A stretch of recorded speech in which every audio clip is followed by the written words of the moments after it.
This episode is brought to you by the Worth Your Time podcast, where your host, that's me, Erica Anderson, brings you unique and interesting conversations with Christian women working in the intersection of faith, politics, and culture. See you there. This episode is part of a long series about the history of Christian fundamentalism. It will make a lot more sense if you go back and start at the beginning of season 5. Oh man. How's everybody doing? Okay, this is the Truce podcast. I'm Chris Starrin. We'll just wait a few more minutes before we get going. And the sound you're hearing is from a video chat I did last week with patrons of this show. And then I've seen some mixed reviews about In His Steps across the different platforms. Because over the last few weeks, I've been releasing the audiobook version of In His Steps, this massively successful book from the late 1800s. We've been talking on the show about the history of fundamentalism, and fundamentalism was a reaction to this movement called the social gospel, a movement that is perfectly encapsulated in this fictional story. It was a big nebulous thing, but basically it emphasized doing good works and de-emphasized or even omitted the need for salvation through Jesus. It was a kind of liberal theology, and liberal theologies in the late 1800s and early 1900s were sweeping through seminaries, popular pulpits, and books like In His Steps. Rather than just, do an episode about the book on the show, I thought we would read it together. You can find it on the feed just before this episode. That way we could get a feel for the social gospel for ourselves, and then discuss it. Patrons of the show were invited to join, and today I'm going to play the highlights from our talk. Now, if you want to hear the whole thing, all 1.5 hours of it, you can sign up and become a patron yourself at patreon.com/Truce podcast. But today, I want to play my favorite parts for you right here. Did everybody read or listen to the whole thing? Yes. Yes. That sounds pretty confident, most everybody. Well, I listened to part of it. I'll be honest, I had to skim a bunch of it because I don't know what everybody else thought. I didn't like that book at all. Oh, really? That was going to be my first question. Is what did you think? Andy, what didn't you like about the book? I thought it was heavy-handed. I read a lot. I rarely read Christian fiction because it's the same story every time. A bad person comes to Christ and never does bad again. They become this overflowing fount of goodness flowing through the world until they get hit by a bottle from the top of the window, or in this case. Yeah. And I have so much trouble with that idea. Anybody else? I actually enjoy the book, so I'll go on record as saying that. Does anybody else have thoughts? I read a lot. During the pandemic, I spent a lot of time in different sources, you being one of them, in American history during the Gilded Age. And I was surprised because I expected, because it's a period piece, it's 130 odd years old, right? And yeah, I agree with Andy that it sounds like something written 130 years ago also, right? What I didn't expect was to hear things in it that once some of them made a commitment and said yes, like real Christianity is, like real kingdom of God stuff is you don't know exactly what you're really, really, really saying yes to in the end. Yeah. And that was the way their stories kind of carried through, really, and that they had to confront some things about themselves in their relationships with each other too. And the way that related to not only those that were in their own households, but people that they were in their own congregation, where they actually developed relationships with each other that looked kind of like, in my mind, the way that fellowship literally should look like. Yeah, in what way? Just sharing completely openly what's going on in my mind about my commitment. We don't really talk that way to each other very often, very rarely do we anyway, right? Confessional. It was very confessional in the way that they talked. And there was no angle on making you agree with me about where I was going with my decision. And I didn't judge you if you disagreed with me and decided you wanted to do a different way or course of action in your life. And but also accountability at the same time. It was a very non-judgmental accountability. I thought, how does that happen? It's such an anomaly in Christianity to have a fellowship within a small body that you're associating with all the time at a high level, to have that kind of a relationship with each other to where you can just, man, I need to tell you what I got on my mind. I don't know. It just kind of surprised me that there's some elements in there that I wasn't expecting to see, because it wasn't all smelling good. It wasn't ending all neatly packaged necessarily. There was broken relationships. There were failures. There was death. I will say there was at least one moment of judgmentalism where one of the ladies confronts Jasper Chase about his lackadaisical lifestyle, just being a playboy. And that eventually spurs him onto bettering his life and seeking some kind of higher purpose. Yeah. But that's the one moment I can think of where at least there was somebody called out for his actions. Well, Rachel, what did you think of the book? I loved it. I was surprised at how relevant it was, not to use a buzzword, but, it was interesting for me because I grew up reading Arch comics. And so, books, basically all of the best, selling Christian books of like the previous 100 years had been made into Arch comics. And so I had only read the In His Steps Arch comic, which of course they had moved it forward into like, the countercultural, like hippie movement of the 70s or whatever. And you really could take the story and move it into, like Bruce said, it's very set in its, Gilded Age, kind of Victorian, wealthy setting, but you could move the story, I think, into any setting, which has got to be why it's sold 50 million copies, is what I read, and, translated in so many languages. So in a lot of ways, I felt like it was timeless. And I thought it was very clever. I have a lot of the same complaints about Christian fiction and Christian movies that other people have. But I think that what he was doing in 1896, is that correct? I can't remember the exact year, but ended in the 1800s. Was a relatively new idea at the time, to take propositions that you want to teach people and put them into a story form.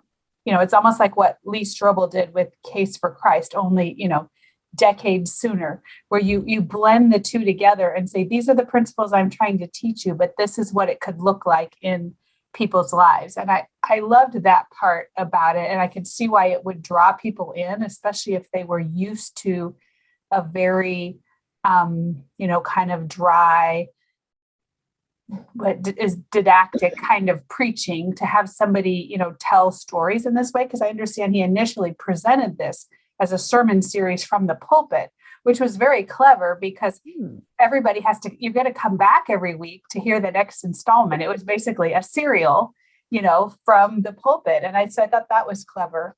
And I loved what Bruce was saying about the non-judgmental accountability. I think that was really interesting, that they were all going to follow the same principles, and they were going to hold each other accountable to follow the principles.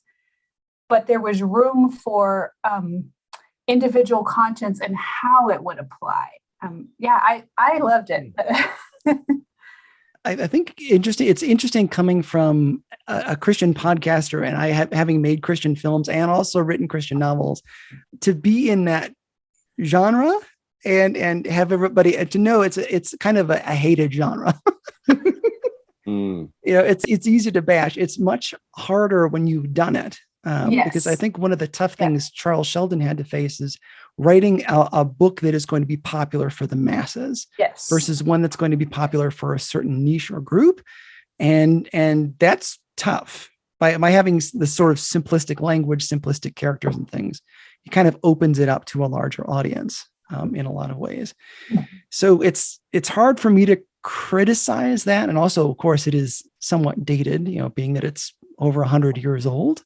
But I can see why he would have done what he did, especially, being that he was not a professional writer by trade. He was a minister at this point. And in some ways, it reminded me of Andy Weir, who wrote The Martian. And wrote a very sort of stripped down version of a story. He barely describes his characters, barely describes the settings, but tells a fantastic story. And in that way, kind of strips out all the filigree. And I'm not going to say that he's as good, like Charles Sheldon is as good a writer as Andy Weir is, but they kind of reminded me of each other because of that sort of simplicity and mass market appeal. Where have you seen WWJD in your life? Because I know I grew up listening to fundamentalist radio, but my church was not a fundamentalist church. And we would go to conferences and we saw it on T-shirts and on bracelets and things. How have you seen it throughout your life? I mean, I've seen it on bracelets and T-shirts and bumper stickers. I mean, it's everywhere. I'm trying to think of some of the plays I've seen done on it that were fairly humorous too. Yeah. Because what was interesting to me, this book is sort of in story form. It is the social gospel, which was a liberal form of theology, which we'll get into here. And also there'll be more episodes about. But I was going to conferences that were much more conservative and seeing WWJD there. Kind of interesting to me in researching this, that the attitude towards that phrase was totally fine when I was a kid in the 80s and 90s. Everybody was fine with it. And I never knew that this was part of a sort of a more liberal movement until I started researching for this season. I was like, what? Why was that catchphrase everywhere? But I think it's easy to read it and not even notice that this would be a liberal theology. Is that what you all took away? Yeah, I think so. I didn't grow up in church, but my church, my Christian life and history is that of a pretty conservative background. And I was raising kids when the WWJD thing was going on, and stuff. And what I thought was interesting was that once they said, what would Jesus do in every department of your life and all your decisions during the day? What would Jesus do? That it didn't take them long to realize that their decisions were going to impact other people. And if it wasn't that in the immediate, it became that eventually. That wasn't the way I saw it in the 80s and 90s being played out. WWJD got repurposed for individualistic Christianity. Right. And I don't think that's what was really in my interpretation and observation from where I sat in a very conservative construct. That I think that's not what was happening. The one thing that I think was different about this, as opposed to those of us who, grew up in, maybe a conservative evangelical all the way to fundamentalist background, was the holiness movement that a lot of us experienced to some degree or another was about personal holiness. And so that really, I think, lends itself to the I am more a better religious person than you are. But in this context, all of the decisions were being made based on how they perceived that it was going to affect society. And how, what is the prize fighting, which, I imagine would look a whole lot different than what we would see as, a boxing match today and what was going on surrounding it. And, the saloon and what that represented. Everything was being decided not like, I don't drink, I don't smoke, I don't chew, I don't go with girls who do. And, I don't go to movies and I don't do this and I do that. It was all about what are the impact of my actions upon society. And so I think that might guard it some against, that I'm holier than you. One of the other critiques that goes along with this book is that they rarely ever talk about scripture to say, okay, what did Jesus do in a similar situation? It was usually, like I might pray about it, but that's about all. I'm not going to consult scripture. So it's one of the critiques that people have about this book. They rarely look to see what Jesus did, but ask themselves, what would Jesus do in my situation?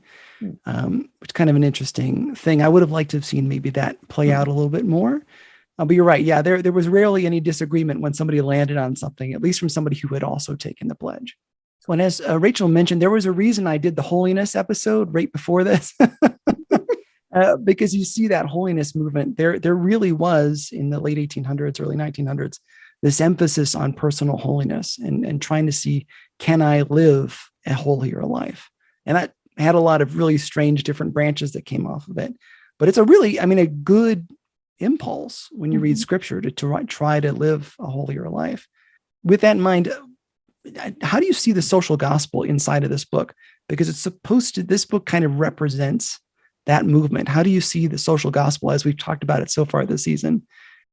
So in a sense, the book does emphasize social action, maybe more so than evangelism, but there is evangelism taking place. There's, revival meetings are these evangelistic tent meetings are a backdrop of the story. And can I play devil's advocate really quick? Oh, yeah. Did you ever hear them actually say the gospel in the tent? No. and it's hard to know if people were so Christianized that a lot of this was presumed, right? That everybody had read the Gospels, knew the life of Christ, knew this stuff. But it felt like to me they were still being called to respond. I'm not sure that it was one to the exclusion of the other. Yeah. I think the limited knowledge that I have, Chris, is that this split happened later. So that we may be reading back into this story, the idea of a split between evangelism and social action, because this is something that took place, decades, at least a few decades later. The main split, we'll get into this in a future 1920s? episode that comes out after this, was just before World War I and into World War I as well. So it was just coming up into that. But I was really careful as I was reading it that I was looking for any kind of actual evangelism, because one of the hallmarks of the social gospel is that it generally lifts up social action and downplays evangelism. And you do see people sort of come to God, but you never see how they do that, if there's a process, any of that kind of stuff. Or are they just sort of committing to this? What would Jesus do? We don't really know. And I think as a content creator myself, having made movies and books and stuff like that, there's always this big discussion of how clear do I have to make the gospel for this to be a Christian project, or for people to understand what I'm talking about. So if you go on YouTube and find my film Between the Walls, skip to the end, and they have the longest gospel conversation you can imagine. Because I, as like a 22-year-old writing this script, I was like really afraid I was going to miss a point. And then when you get to our second film, between Bringing Out Bobby, we condensed that a whole lot because we were like, we don't have to cover every single point. But it gets into a big discussion of how much do you have to have the gospel in there, and also what were Charles Sheldon's, what were his motivations in not having a step-by-step, this is how you come to Jesus moment. But one of the reasons that this book is so present in social gospel conversations about the history of that is that there isn't really a come to Jesus prescription within it, how you do it. But at the same time, you have that social action thing. So when it gets to future episodes, we'll talk about Walter Rauschenbusch, who was the main thinker of the social gospel and wrote a very popular book about it that I go through in the episode. He's very clear that righteous living is all that God demands. That's a paraphrase of what he says. It isn't about a coming to Jesus moment or a relationship with God necessarily. It is doing great works socially, and not about individual transformation, but about social transformation. And that would at least become the social gospel. And of course, there were a lot of different flavors of social gospel, so it's hard to put these things in a box.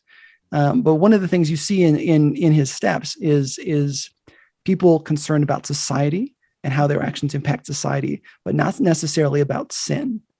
unless it comes to things that are like vices that could hurt somebody, like alcohol. So it's kind of an interesting thing. It's a very helpful book, I think, for Christians, very convicting, regardless of what your stances are, what your beliefs are. But it does get into some sticky territory because it does not really talk about the relationship between a person and God. Do you think it makes a difference that this was initially a sermon series presented by a minister?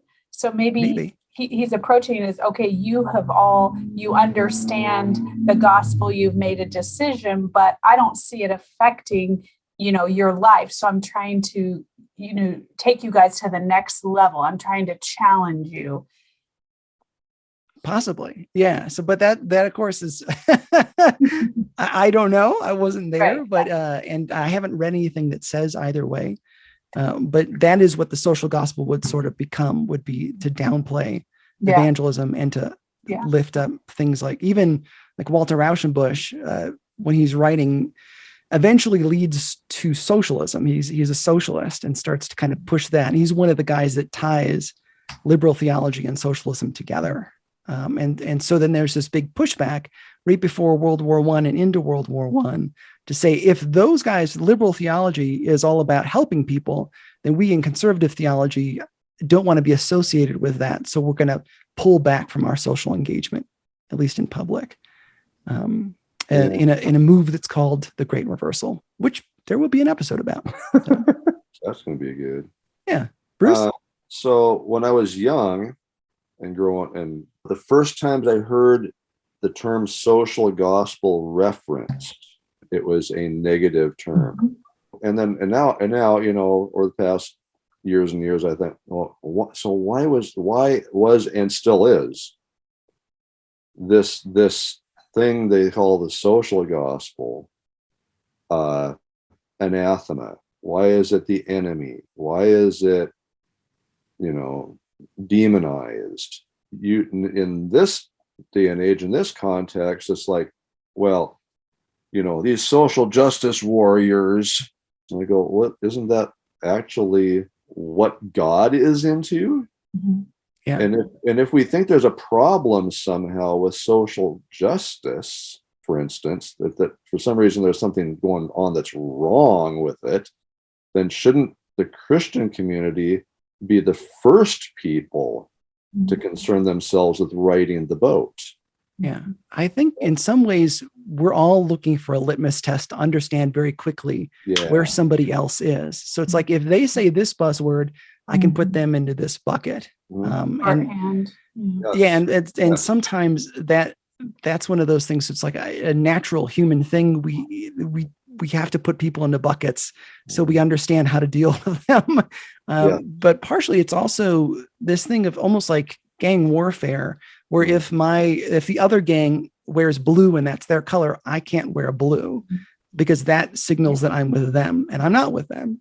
So what happens coming up into the mid 19 teens, religious conservatives saw what was going on in with the social gospel and said, I don't want to be associated with them because they're leading people away in seminaries and in big popular churches and in popular books and stuff like that. So to keep my people from being poisoned by this thing, we need to create a separate environment. And so some of it is self-preservation, but unfortunately it morphs into this thing where suddenly you're right. We have these buzzwords that we can just bash somebody. Oh, they're a social warrior. And now I don't have to pay attention to them or their cause or any of those other things. But yeah, you can see that this is kind of where it started. And then there are guys like Walter Rauschenbusch again, who we'll get to, who literally did tie this stuff to socialism. Yeah. And then coming up into, 1917 with the Russian Revolution, that was a real threat. So part of the problem was they had these gigantic credible threats, real threats. So they were trying to create a sort of a shortcut language so that they could identify what was a threat and what wasn't. And I think we all do that. But unfortunately, like the problem is that we are commanded as Christians to do the whole of the law is encapsulated in love the Lord and love your neighbor. But we're generally, like I've said in the season, very good at one or the other, but terrible at both. that's one of the goals of the season. I'll keep bringing that idea up because we often, like, I had some conversations with some folks on a trail I was hiking recently, and they were talking about their theologically liberal friends who basically disregard large chunks of the Bible because it disagrees with their lifestyle. And I was like, well, but God tells us that if we love him, we will obey his commands. And that's the loving God part. But they were very focused on, my friends were very focused on loving your neighbor. And that the hard part is we have to marry those two things. We have to be able to say, I need to obey God and love my neighbor. But we tend to focus on one or the other, unfortunately. Okay, time for a little bit of a break. We'll be right back.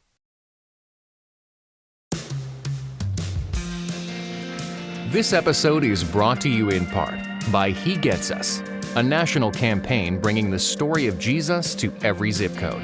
As Christian leaders, you are the hands and feet of God. He Gets Us wants to be yours. This campaign is reaching millions of people who are skeptical of the Christian faith through broadcast ads, social media videos, and digital marketing. It aims to bring these people closer to Christ by meeting them where they are and sharing relatable stories about Jesus' life. Within a couple of months, He Gets Us has had over 275 million views on YouTube, not to mention Facebook, Instagram, and broadcast networks. Visit HeGetsUsPartners.com to learn more. Welcome back. We continued the conversation with an observation by Dwayne, essentially that he thought the book was patronizing in that it was full of rich people telling poor people at the rectangle what to do. His audio was pretty rough, so we'll skip to our responses.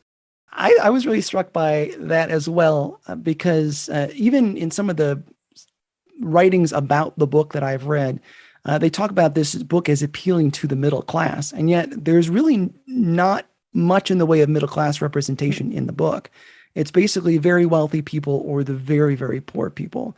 And the very poor people aren't main characters. It's mostly what can the ultra wealthy do to help the very poor, which is an angle. I mean, it's not, not saying you can't do that in a book. Back to Andy's reference of the Gilded Age, there really wasn't much middle class then, right? And that was part of the problem, was these huge divisions in society. And it's interesting with the alcohol stuff, because this was a big era of social change and social involvement, where Christians were on the forefront. I've had some episodes of Truce about how Christians were on the forefront of prohibition and also women's rights, which went hand in hand in that era. What were some of the social movements that these guys started? What were some of the things that you noticed? Other movements that were going on other than just the prohibition movement? Union labor. Yeah. It wasn't talked about a lot, but it was there. Mm-hmm. It was mentioned a few times, even just in passing, just a passing comment, like so-and-so had just come from some meeting where they were talking about these laborers that were striking. Okay. I was just going to say, I agree with the union thing. I saw that, and the trying to get on the city council or city board, whatever that was. They're like, we as Christians need to take this seriously, and our actions need to have impact, not just in our own lives, like we talked about earlier, but in society as well. We need to make this a better world, and being involved in the decision making on the city council would be helpful for that. And taking care of people's needs, workers' needs, that would definitely help. So you definitely saw that aspect of it. I agree. What about the Pure Food movement? Did anybody see that? That was what stood out to me, Chris, because I had just previous to this finished listening to an audiobook called The Secret History of Home Economics, which is actually a way more interesting book than it sounds like. And that it totally tied in. And because there was a brand new discipline that had been founded in the late 1800s, which was originally called domestic science. And that just feeds right into what Felicia's doing. And again, people think of like home economics as being kind of this conservative, keep women in their place. But like so many things, it was actually domestic science was part of the progressive movement applying this new knowledge to women's lives and to make the homes, safer and empower people. And it was started by a woman named Ellen Swallow Richards, who was the first woman to graduate with a chemistry degree from MIT, and she's the mother of domestic science. And so what Felicia is talking about doing there at the settlement house is brand new cutting edge stuff, talking about pure food and nutrition demonstrations. And I don't know if we're going to get into the part about women's roles, but we probably should. Yeah. But I like the pure food movement thing. They barely touch on it in the book, but this was an era where you could expect, if you're getting bread, there might be things like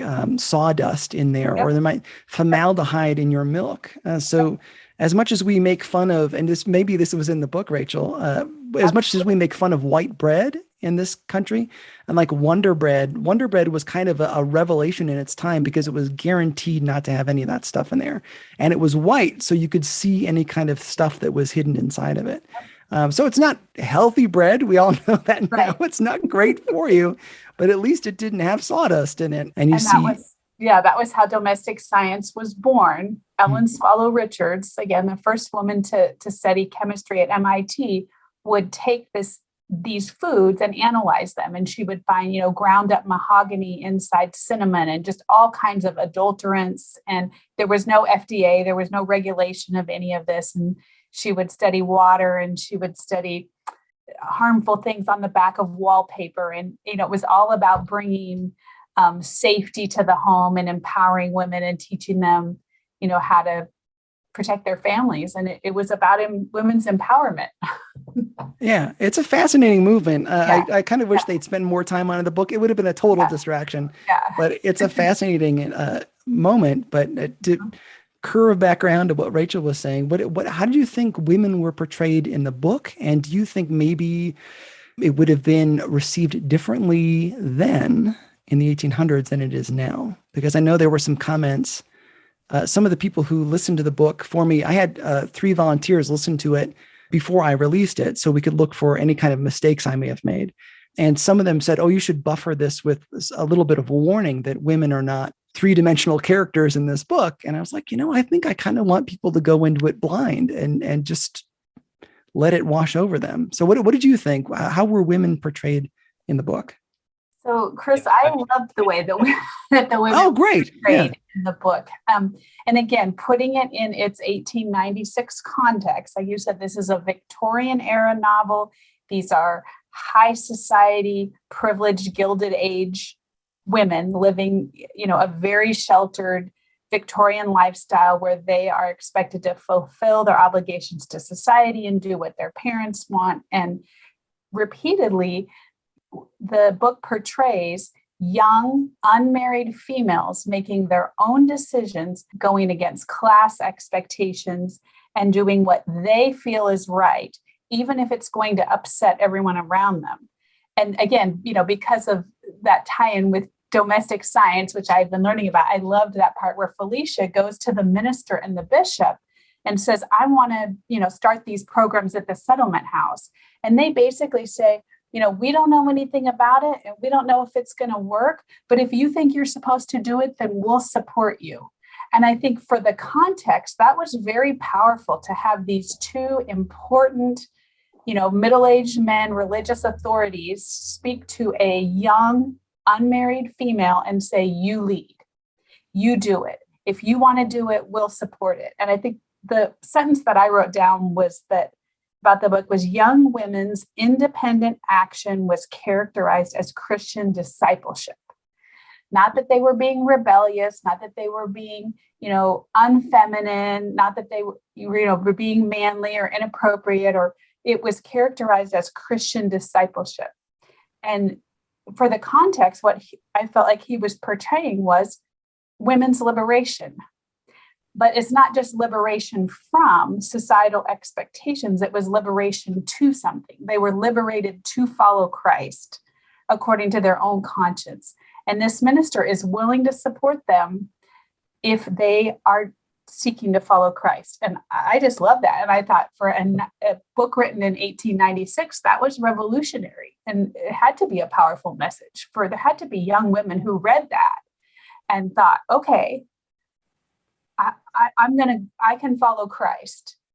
Do you think this book is premillennialist or postmillennialist or none of the above? Since I've spent so much time in this season talking about premillennialism. Definitely postmillennialist. Yeah. What makes you say that? Because they're anticipating an upward trajectory that sadly we know wasn't going to happen.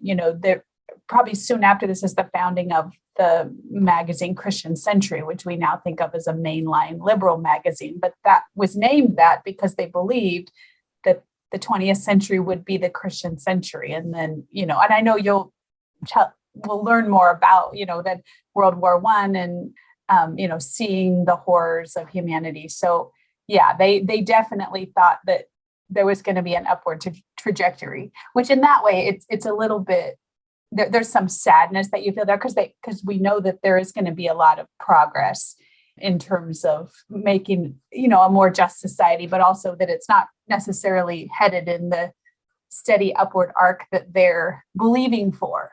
But I also think about how Mother Teresa famously said, we are not called to be successful, we are called to be faithful. And I think that was another theme that comes up in the book, is that it doesn't matter if the newspaper is making less money or whatever, we're called to be faithful. So we're supposed to have, an even irrational optimism and hope, no matter what's going on around us, because that's what it means to follow Christ.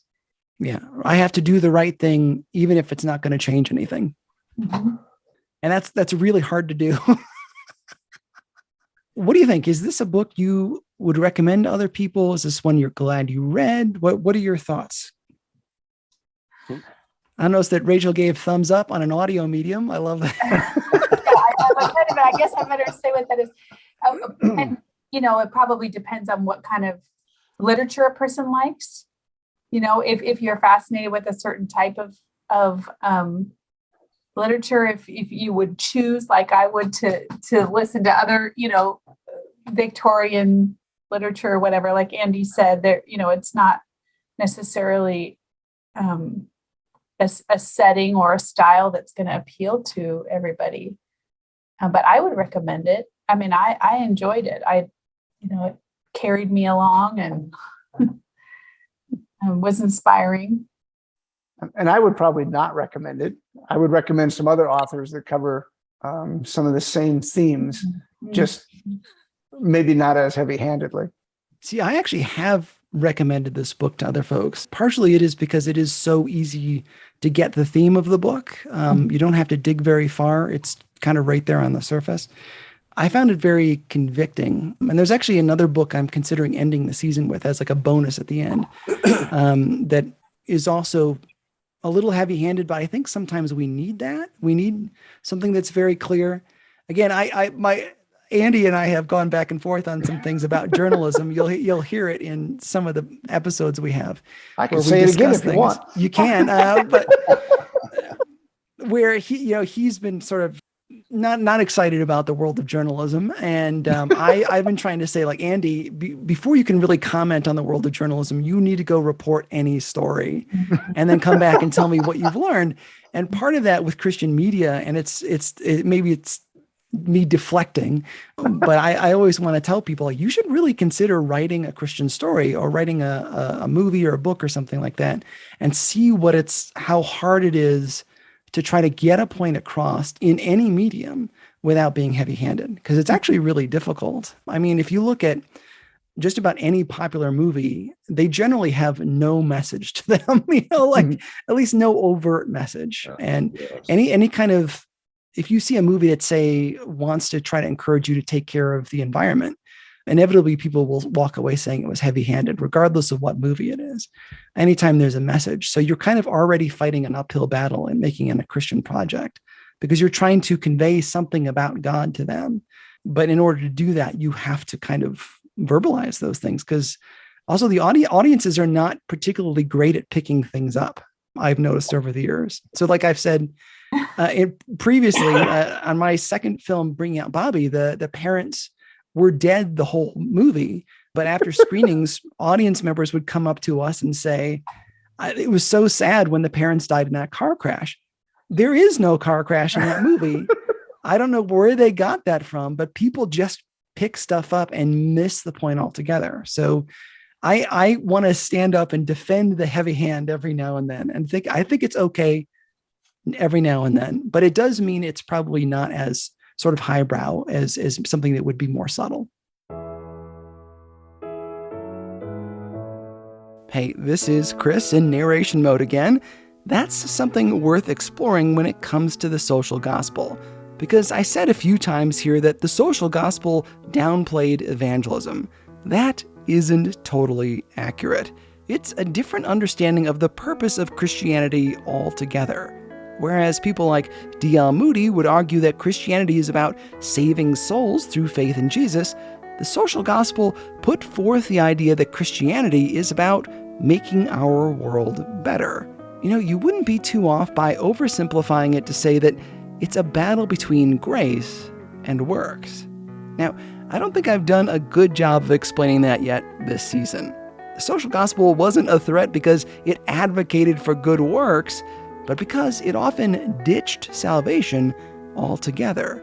The social gospel created a belief system that talked a lot about Jesus, but required no faith in him.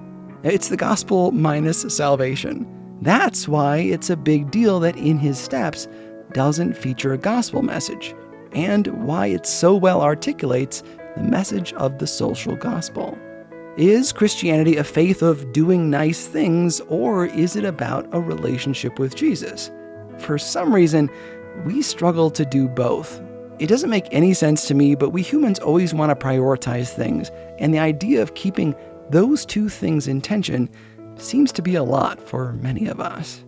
We either want to get our hands dirty or surrender to Jesus, when we're supposed to do all of it. We like to knock media with an overt Christian message, but then we get into the sticky world of In His Steps. Is it Christian if it doesn't advocate a relationship with Jesus? Maybe that's the topic for another Patreon discussion.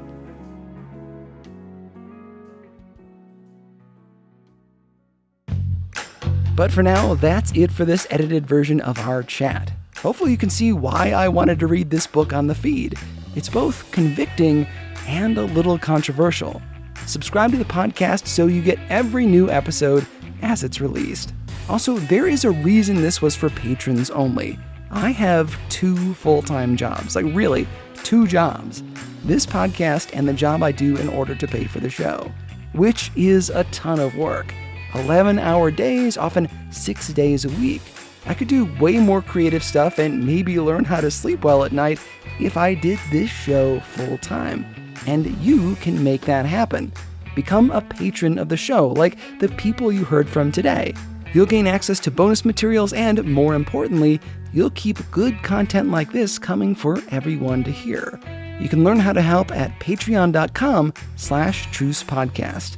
Only about 2% of the people who listen to Truce ever help out. My goal by the end of the year is to get that to 4%. Just 4% of people who listen. This show is not funded by a company or a grant or a church or a wealthy investor. It's just me doing work between shifts at my full-time job as a school bus driver. So let's send a message that interesting, professional, well-produced Christian media is possible by funding this show in full. Again, that's patreon.com/Truce Podcast. You can also send checks or do PayPal through my website or Venmo me at Truce Podcast. Thanks to Dwayne, Andy, Rachel, and Bruce for joining the discussion, and to my brother Nick Starren for helping me suss all this out. Truce is a production of Truce Media, LLC. God willing, we'll be back in 2 weeks with more. I'm Chris Starren, and this is Truce. This episode is brought to you by the Worth Your Time podcast, where you'll hear from Christian female entrepreneurs, politicians, ministry leaders, authors, athletes, CEOs, and more. I'm Erica Anderson, mom of 2, writer, and host and creator of Worth Your Time. I created this podcast because I wanted to hear from more women like me who were interested in the intersection of faith, politics, and culture. How do we navigate the choppy waters of partisan politics? How do we engage with culture honorably as Christian professionals? I know you don't have a lot of time, and that's why I make every second worth it on this show. You'll hear from women that aren't on every other Christian podcast, and we get really real, because I don't know how to function any other way. Episodes drop every other Tuesday. Hope to see you there.